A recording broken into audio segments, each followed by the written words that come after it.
It was a quiet afternoon in the small town. The sun was shining, and people were enjoying their lunch at a local diner called Sunny Bites. Waiters were moving fast, coffee cups were clinking, and the smell of fresh food filled the air. Suddenly, a loud noise came from outside. A shiny black car stopped right in front of the diner. It was big, expensive, and did not belong in that quiet town.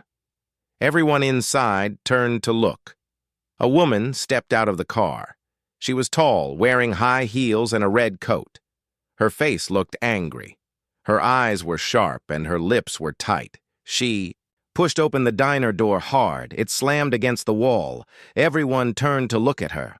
The place went silent. "Why is it so slow in here?" she shouted. "This place is a mess." People stared in shock. They didn't know who she was. She walked in like she owned the place. She pointed at a waiter and said, "You, bring me coffee. Now, hot and fast." The young waiter, just 18 years old, froze. He looked around, confused. "Ma'am, may I help you?" he asked kindly. "Of course you can help me," she snapped. "Do your job." The manager, Mr. Paul, came out from the kitchen. He was a kind man in his 50s. "Excuse me, ma'am," he said gently. "This is a family diner. Please lower your voice." The woman turned to him and laughed loudly. "You must be joking," she said. "I own this place now. I bought it last week. You all work for me." Gasps filled the room. "What?" Mr. Paul asked, confused. "No one told me anything about this." "Not my problem," the woman said. "Now get out of my way. I want to see the books, the money, and the kitchen." A woman sitting with her 2 kids stood up. "You're scaring my children," she said. "Oh, please," the lady barked. "Then maybe you should teach them to behave." The tension in the diner grew. People whispered to each other. No one believed she owned the diner, but no one knew how to stop her. She walked to the counter, grabbed the bell, and rang it over and over. "Service! Service! This is not how I run things!" she yelled. A young girl dropped her plate in fear. The woman didn't care. She kept walking around, pushing chairs, picking up food without asking, and shouting orders. Then something happened. The door opened again. This time, it was Officer Daniels. He was tall, calm, and well-respected in town. Everyone felt safer when he was around. He wore his usual police uniform and walked with quiet power. He looked around the diner and saw the woman shouting at the cook. She was now demanding free food and telling the cook to make her a special dish. Officer Daniels walked toward her slowly. She didn't notice him yet. He cleared his throat. "Excuse me, ma'am." She turned around quickly, ready to yell again, but when she saw the officer, she froze for a moment. Then she smiled and said, "Finally, the police are here. I want these lazy workers out. I'm the new boss." "Officer." Daniels looked at her for a few seconds. His eyes didn't blink. His face didn't move. Then he said one quiet line that shocked the whole room. "You again?" Everyone in the diner gasped. The woman's smile dropped. Her eyes moved side to side, like she was searching for a way out. "You remember me?" she asked, trying to laugh. "Oh, yes," the officer said. "I remember you very well. Last time didn't go so well, did it?" The woman looked nervous now. She took a step back, but the officer stepped forward. "Folks," he said to the people in the diner, "please stay calm. I need to speak with this woman." The room stayed silent. Even the children were quiet. The loud woman, who just a minute ago had acted like a queen, now looked like a trapped animal. Her hands were shaking. Her voice was softer now. "I didn't do anything wrong," she said. "We'll see about that," the officer said. He looked at the manager and nodded. "You're still the owner, right?" "Yes, sir," Mr. Paul said. The woman looked around. No one stood with her. No one believed her lies. The power she had when she walked in was gone, and that was just the beginning. The room stayed quiet as Officer Daniels stood in front of the woman. Everyone waited to see what would happen next. The woman crossed her arms and lifted her chin. She tried to act strong again. I don't understand what the problem is, she said loudly. I came here to take charge.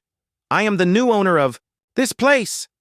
Officer Daniels kept his calm. He looked her in the eyes. You keep saying that, he said, but no one knows you. You don't have any papers, and you refuse to show your ID. The woman laughed. It was fake and forced.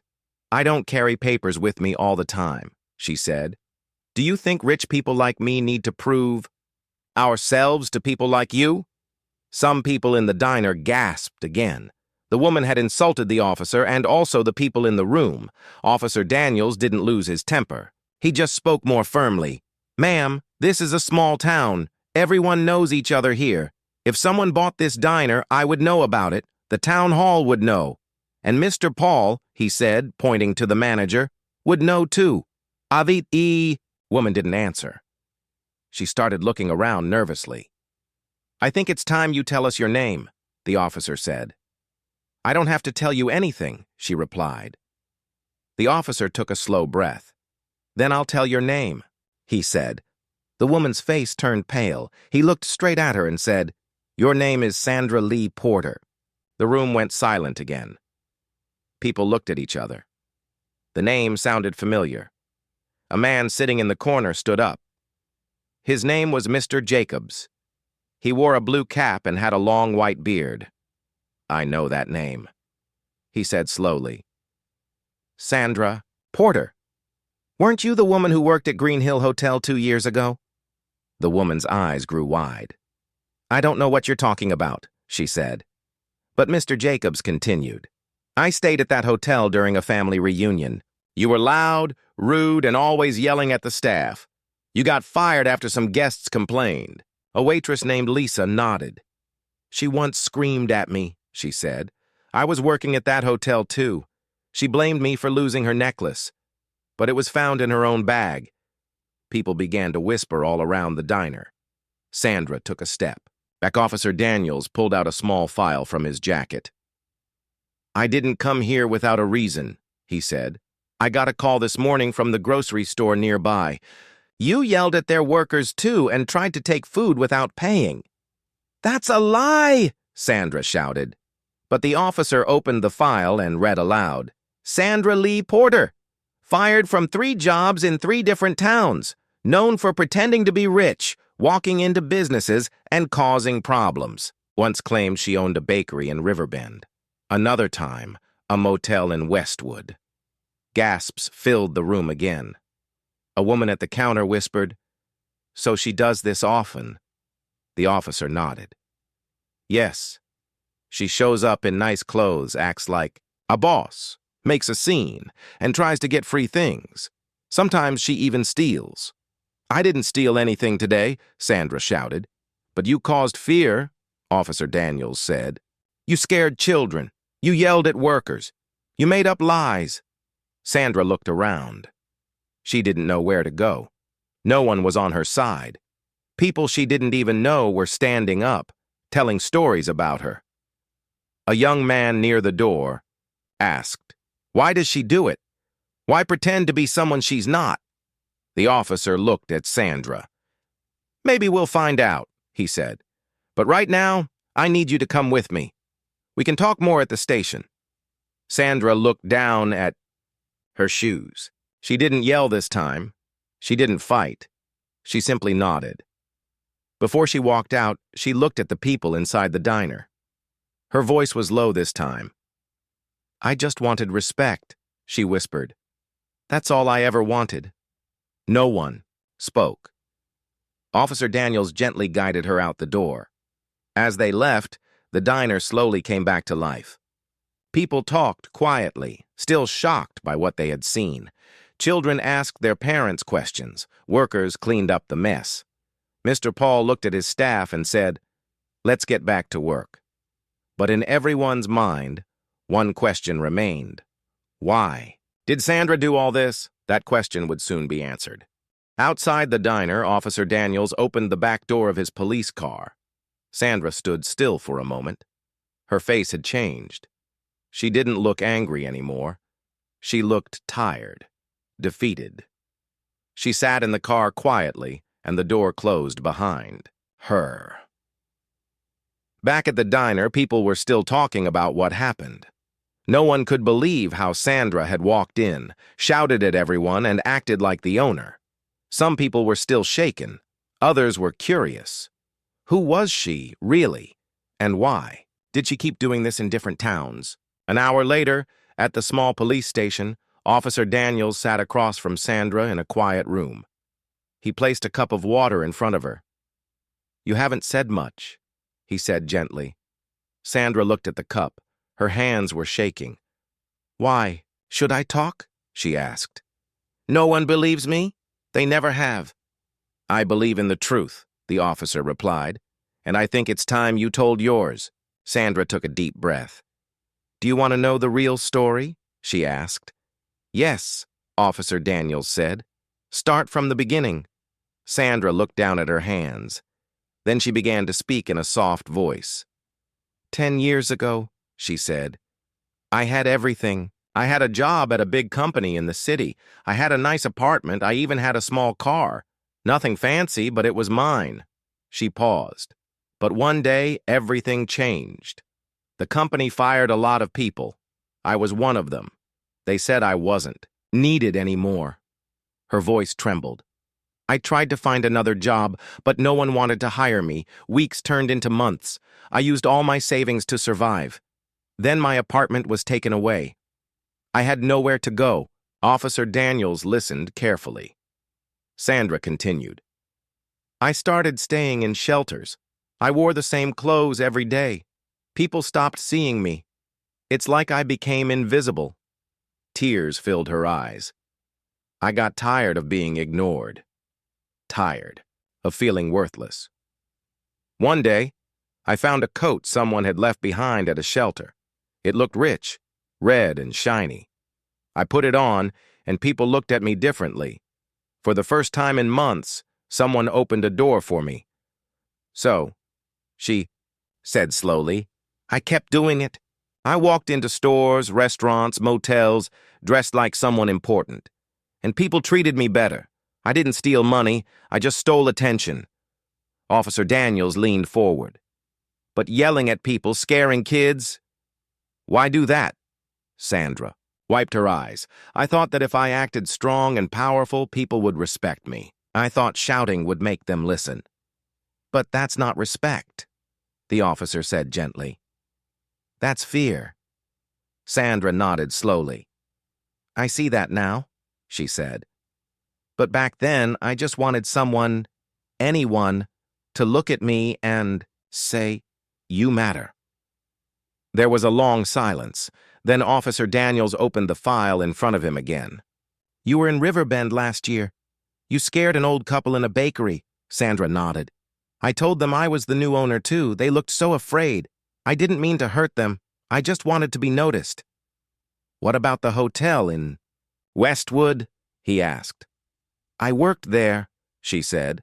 But after I was fired, I went back dressed like a guest. I told them I was a travel writer.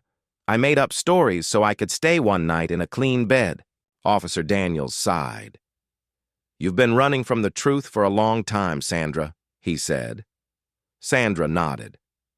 I didn't know how to stop. Meanwhile, back at the diner, Mr. Paul sat with his staff. He looked at Lisa, the young waitress, and said, She said she just wanted respect. Lisa frowned. But that's not how you get it. No, Mr. Paul said. Respect is earned by kindness, not fear. A customer nearby spoke up. I almost felt sorry for her, until she shouted at my daughter. Then I just felt angry. Back at the station, Officer Daniels stood up. You're not a bad person, Sandra, he said. But you made bad choices. Sandra looked up at him with sad eyes. Can people like me change? She asked. The officer paused, then said, Only if they really want to. Sandra nodded. I do, she whispered. I'm tired of pretending. I want to live honestly, even if it's hard. Officer Daniels walked to the door. Then it starts now, he said. The truth had come out. Sandra, was not a rich woman or a business owner. She was someone who had lost everything and tried to build a fake world where she could feel important. But maybe now, with help, she could start building a real life again. Word spread fast in the small town. By evening, almost everyone knew what had happened at Sunny Bites Diner. People were still talking about the loud woman who claimed to be the owner. But now, they were talking about something else, too. Her story, her tears, and her truth. In a quiet corner of town, a woman named Mrs. Clara Benson sat by her window. She was in her 70s, kind and soft-spoken. Her hair was white and her eyes were full of memories. Her granddaughter, Mia, sat beside her holding a cup of tea. "Grandma," Mia said, "did you hear about the woman at the diner?" Clara nodded slowly. "I did," she said. "They say her name is Sandra Porter." Mia leaned forward. "Do you know her?" Clara didn't answer right away. She looked out the window, watching the wind move the trees. "I think I do," she said at last. "But not the woman who shouted. I remember a little girl with big dreams." Mia was confused. "A little girl?" "Yes," Clara whispered. "Many years ago. 30 years earlier, Clara had worked at the town's elementary school as a librarian. She remembered a young girl named Sandra Porter, quiet and smart, who used to spend hours in the library reading storybooks. She loved stories about strong women, Clara said, remembering. Queens, doctors, leaders. She told me once, "One day I'll be someone important too." Mia's eyes widened. "Are you saying this loud woman used to be a little girl from our town?" Clara nodded. "She moved away when her father got a job in the city. Her mother died a year after that. After they left, we never heard from her again." Meanwhile, Officer Daniels was in his office, reading through old records. He found a file marked Sandra L. Porter, school record, 1990s, and opened it. Inside, there were perfect grades, good behavior notes, and a drawing of a crown with the words, "One day, I'll lead something great." He sat back in his chair and sighed. She didn't always want attention, he thought. She wanted to be something special. He picked up the phone and called Mr. Paul at the diner. "Do you remember Sandra Porter?" he asked. Mr. Paul was silent for a moment. "I do," he said. "Her dad worked at the train station and her mom was a baker. Sweet family." "She left a long time ago," Officer Daniels said. "Yeah," Mr. Paul replied, "but now she's back. Broken." Back at the police station, Sandra sat in the small room. Her hands were folded, her eyes fixed on the floor. She had stopped crying, but she looked empty, like someone who had run out of lies and energy. A knock came at the door. It was Clara Benson. Sandra looked up in shock. "Mrs. Benson?" she said softly. "You're still here?" Clara smiled kindly. "Yes, dear, I'm still here, and so are you." Sandra's lips trembled. "You remember me?" "Of course I do," Clara said. "You loved books more than lunch. You used to help me shelve them when others went out to play." Tears filled Sandra's eyes. "I wanted to be someone," she whispered. Clara walked closer. "You are someone, Sandra. But somewhere along the way, you forgot who that little girl was. You chased power, not purpose." Sandra looked away. "No one cared when I was poor." "Then you found a way to make them look," Clara said, "but not with love. With fear." The next morning, Officer Daniels met with the town council. They talked about Sandra. Some wanted her punished. Others felt sorry for her. "She lied and scared people," one man said.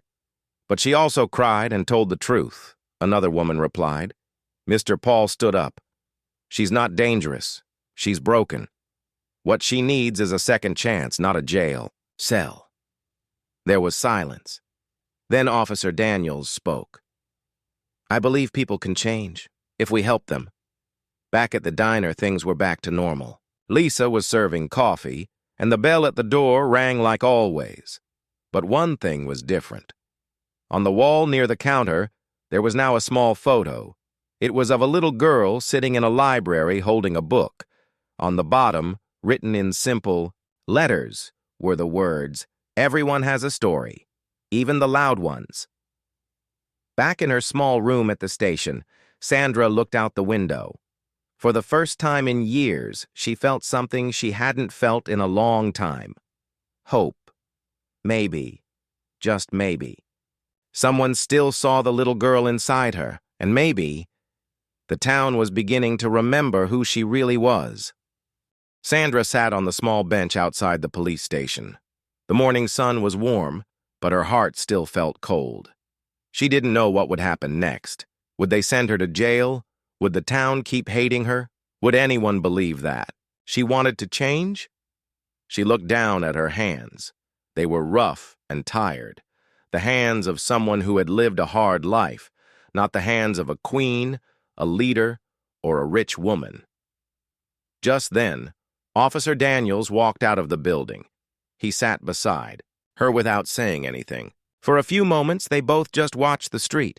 Birds flew past. A child rode by on a bicycle, laughing. Then he spoke. "The town council met last night." Sandra didn't look at him. "I guess they want me gone." "No," Officer Daniels said. "Some people were angry, but many were sad, especially after they heard your story." Sandra slowly turned to him. "They're not pressing charges," he said. Her eyes widened. "I'm not going to jail?" He shook his head. "No, but there are rules. You can't pretend to own things anymore. No more shouting at people, no more lies." "I understand," she said quietly. "But," he added, "they're willing to give you a second chance." Sandra blinked. "What does that mean?" she asked. "It means," he said, "you'll have a chance to work, to prove yourself, to start fresh." She laughed a little. "No one wants to hire someone like me." "I do," a voice said behind her. Sandra turned around quickly. It was Mr. Paul, the manager of Sunny Bites Diner. "You?" Sandra asked, confused. He nodded. "You caused a mess. You scared my staff. But I remember the little girl you used to be, and I believe people can grow again, like flowers even after storms." "But why me?" she asked. "Because," Mr. Paul said, "everyone deserves one real chance. Not a fake life, a real one." That afternoon, Sandra stepped into the diner again. This time, she didn't walk in with pride or fake power. She walked in quietly, wearing simple clothes. Lisa, the waitress, saw her and froze. Sandra took a deep breath and walked over. "I'm sorry," she said. "I shouted at you. I scared you. I was wrong." Lisa looked at her, then slowly nodded. "Thank you for saying that," Lisa replied. "Let's start again." For the next few weeks, Sandra washed dishes in the back of the diner. She didn't complain. She didn't pretend. She just worked. Quietly, carefully. She cleaned tables. She learned how to take orders. She even helped sweep the floors before closing time. At first, some customers stared, some whispered, but others smiled. A few even said hello. One day, a young girl walked up to her. She held a small flower in her hand. "This is for you," the girl said shyly. "My mom said you're trying to be better." Sandra took the flower with shaky hands. "Thank you," she whispered. At the library, Mrs. Clara Benson placed a new book on the shelf. It was a small storybook with a handwritten cover. The title said, "Sandra's Second Chance, Inside." The E. Story was simple. It was about a woman who got lost but found her way again, with help, kindness, and courage. Clara smiled. "Some stories are worth sharing," she whispered. Later that week, Sandra stood in front of a mirror in her tiny room. Above the diner, she looked at herself. No fancy clothes, no jewelry, just herself. And for the first time in years, she didn't hate what she saw. She saw someone who had fallen, but was getting up again. She smiled softly and said, "I don't need to pretend anymore." At the diner, Mr. Paul handed her a small envelope. "What's this?" Sandra asked. "Your first paycheck," he said. Sandra opened it and smiled. It wasn't much, but it was earned. Honest. Real. Tears filled her eyes. "Thank you," she said. "You earned it," he replied. That evening, as the sun went down, Sandra walked through the town. She passed people she had once scared. Some nodded at her. Others smiled politely. A few still turned away. But that was okay, because she was no longer trying to be liked. She was trying to be real, one day at a time. Sandra sat on the small bench outside the police station. The morning sun was warm, but her heart still felt cold. She didn't know what would happen next. Would they send her to jail? Would the town keep hating her? Would anyone believe that she wanted to change? She looked down at her hands.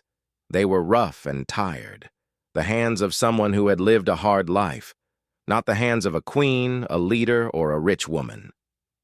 Just then, Officer Daniels walked out of the building. He sat beside her without saying anything. For a few moments, they both just watched the street. Birds flew past.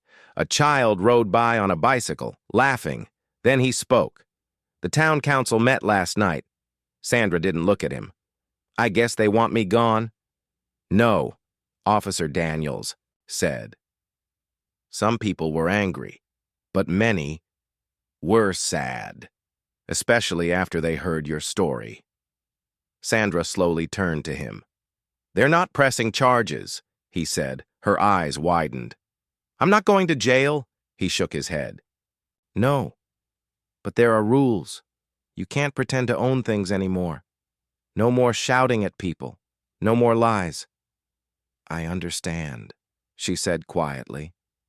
"But," he added, "they're willing to give you a second chance." Sandra blinked. "What does that mean?" she asked. "It means," he said, "you'll have a chance to work, to prove yourself, to start fresh." She laughed a little. "No one wants to hire someone like me." "I do," a voice said behind her. Sandra turned around quickly. It was Mr. Paul, the manager of Sunny Bites Diner. "You?" Sandra asked, confused. He nodded. "You caused a mess. You scared my staff. But I remember the little girl you used to be. And I believe people can grow again, like flowers, even after storms." "But why me?" she asked. "Because," Mr. Paul said, "everyone deserves one real chance, not a fake life, a real one." That afternoon, Sandra stepped into the diner again. This time, she didn't walk in with pride or fake power.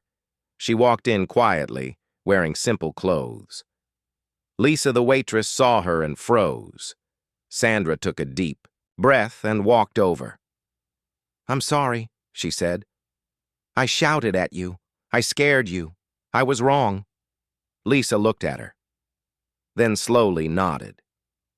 "Thank you for saying that," Lisa replied. "Let's start again." For the next few weeks, Sandra washed dishes in the back of the diner.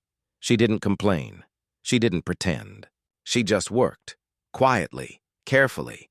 She cleaned tables. She learned how to take orders. She even helped sweep the floors before closing time. At first, some customers stared, some whispered, but others smiled. A few even said hello. One day, a young girl walked up to her. She held a small flower in her hand. "This is for you," the girl said shyly. "My mom said you're trying to be better." Sandra took the flower with shaky hands. "Thank you," she whispered. At the library, Mrs. Clara Benson placed a new book on the shelf. It was a small storybook with a handwritten cover. The title said, "Sandra's Second Chance." Inside, the A story was simple. It was about a woman who got lost but found her way again, with help, kindness, and courage. Clara smiled. Some stories are worth sharing, she whispered. Later that week, Sandra stood in front of a mirror in her tiny room, above the diner. She looked at herself. No fancy clothes, no jewelry, just herself. And for the first time in years, she didn't hate what she saw. She saw someone who had fallen, but was getting up again. She smiled softly and said, I don't need to pretend anymore. At the diner, Mr. Paul handed her a small envelope. What's this? Sandra asked. Your first paycheck, he said. Sandra opened it and smiled. It wasn't much, but it was earned. Honest. Real. Tears filled her eyes. Thank you, she said. You earned it, he replied. That evening, as the sun went down, Sandra walked through the town. She passed people she had once scared. Some nodded at her. Others smiled politely. A few still turned away. But that was okay, because she was no longer trying to be liked. She was trying to be real, one day at a time. For a while, it felt like things were getting better for Sandra. She had a job at the diner. She had a small room to sleep in, and she had people around her who were beginning to treat her like a real person again, but not everyone was ready to forgive. One quiet morning, Sandra was wiping down tables when the front door of the diner swung open. A woman walked in, holding her child's hand. It was the same mother Sandra had yelled at weeks ago. The little girl had been hiding under the table, crying. Now the child froze when she saw Sandra. Her eyes widened, and she grabbed her mother's hand tightly. The mother stared at Sandra, her face cold. Sandra froze too. She didn't know what to say. Her heart started beating faster. Lisa, the waitress, stepped in. Would you like a table? She asked the woman. The mother didn't answer right away.